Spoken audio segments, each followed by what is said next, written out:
ঝর্ণার কিচেন। আজকে একটা রেসিপি করে দেখাবো। আজকে করব চানা ডাল দিয়ে হালুয়া। কিভাবে বানায় দেখতে থাকুন, শুরু থেকে শেষ পর্যন্ত ভিডিওটা দেখ। চলুন দেখাই কিভাবে আমি বানাই। এখানে চানা ডালটা সিদ্ধ করতে দিয়ে দিয়েছি, হয়ে গেছে, এরকম হয়েছে দেখাচ্ছি।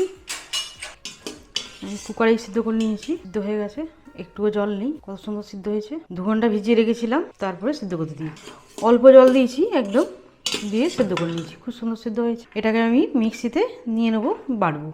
আর এখানে কি কি নিয়েছি সেটা বলছি। এখানে নিয়েছি চিনি 1 কাপ, এখানে নিয়েছি এলাচ, এখানে নিয়েছি কাজু ছোট ছোট করে কেটে নিয়েছি, এখানে নিয়েছি আমন্ড কেটে নিয়েছি, এখানে নিয়েছি কিশমিশ। আর এখানে এটা হালুয়াই দেওয়ার জন্য আর এটা সাজাবার জন্য রেখেছি আমন্ড আর কাজু কেটে। ডালটাকে আমি বেটে নেবো মিক্সিতে দিয়ে নেবো, নিয়ে নিচ্ছি। একদম জল নেই, শুকনো শুকনোই হয়েছে, আর কিছু দিয়ে নি, শুধু জল দিয়ে খালি এটাকে সিদ্ধ করে নিয়েছি। সবটাকে নিয়ে নেবো, বেটে নিয়েছি, এরকম হয়েছে। কড়া বসাবো, চালু করে দিলাম, কড়া বসিয়ে দিয়েছি। এর ঘি দেবো, 4 চামচের ঘি দিয়ে দিলাম। এবারে দিয়ে দেবো, ঘিটা গলে গেছে, সবটা নিয়ে নিয়েছি। এটাকে ভাজবো, এভাবে নাড়তে থাকতে হবে, নাহলে তলায় লেগে যাবে। এরকম ভাজা হয়েছে, আর একটু হবে, শুকনো শুকনো হবে একটু, এরকম ভালো করে একটু ভেজে নিতে হবে। ভালো করে আমি ভেজে নিয়েছি। এটা একটু আবার ঠান্ডা হয়ে গেলে ঝরঝর হয়ে যাবে, এরকমভাবে ভেজে নিতে হবে। বন্ধ করে দিলাম, ঢেলে নেবো এটাকে, এতেই করব। এখানে এবারে কড়াতে বসিয়ে দেবো, এই কড়াতেই করব। চিনি দিয়ে দেবো, চিনিটা আমি ক্যারামেল বানাবো। আর এই চানাটা আমি 2 কাপ নিয়েছিলাম, এই কাপেতে। শোভা বাড়াতে স্পেশাল হালুয়া, অল্প সামান্য জল দেবো, এটা ক্যারামেল করব।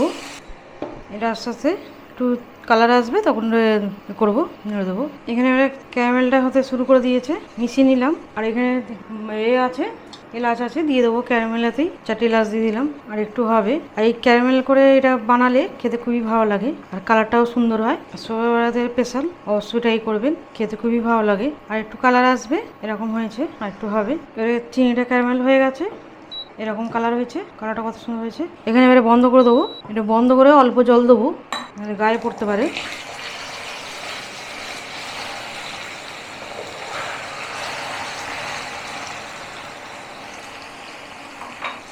ভালো করে মিশিয়ে নেবো, ছোটো কাপে 1/2 কাপ জল দিয়ে দিলাম, এরকমভাবে আস্তে আস্তে মিশিয়ে নিতে হবে। আর এখানে লেবু নিয়েছি, লেবুটা দেবো, 1/2 চিপ লেবু নিয়েছি, রসটা দিয়ে দিলাম, ভালো করে মিশিয়ে নেবো। এটা এলাচগুনি তুলে নেবো, এলাচগুনি তুলে নিলাম, জিনিসটা ফুটছে। এবারে দিয়ে দেবো কাজু কিশমিশ আর আমন্ড দিয়ে দেবো এর মধ্যে, ভালো করে মিশিয়ে নেবো। আর এবারে দিয়ে দেবো চানা ডালটা ভাজা, ভালো করে মিশিয়ে নেবো। কালারটা কত সুন্দর হলো, ক্যারামেলটা করার জন্য কালারটাও সুন্দর হলো। আর একটু হবে এটা। আর থালা নেবো, একটা থালার মধ্যে ঘি দেবো, ঘি দিয়ে একটু এটা দেবো, তুলতে সুবিধা হবে। আর এরকম হালুয়া খেতে খুবই ভালো লাগে, অবশ্যই ট্রাই করবেন। এখানে এবারে রেডি করে নেবো থালাটাকে। এখানে একটু ঘি নিয়েছি 1 চামচে, ঘিটার চারিদিক করে দেবো। ঘিটায় ব্রাশটা দিয়ে চারিদিক করে দেবো, তা তুলতে সুবিধা হবে। এই থালাতে দিয়ে দেবো করে, ঘিটা চারিদিক করে দিলাম। এখানে আমার হয়েও এসছে, কত সুন্দর হয়েছে। আর একটু হবে, এবার এখানে হয়ে গেছে, বন্ধ করে দিলাম। এবার এই থালাতে নিয়ে নেবো, এবারে একটু চারিদিক করে দেবো। এটা যখন ঠান্ডা হবে তখন বাটি দিয়ে সোজা করে দেবো। এখন একটু করে রাখছি, এখন গরম আছে প্রচুর, তারপর শেপটা দেবো।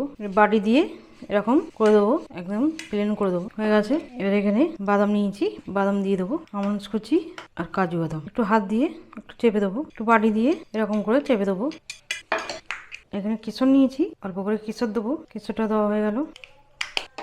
এবার এখানে ছুরি দিয়ে কাটবো, ছুরি দিয়ে কেটে নেবো। এরকম একটু দিয়ে রাখলাম, কেটে পরে এটাকে তুলবো ঠান্ডা হলে। এবার একটু কেটে নিয়েছি, একটু ঠান্ডা হোক, তুলে তারপর তুলবো।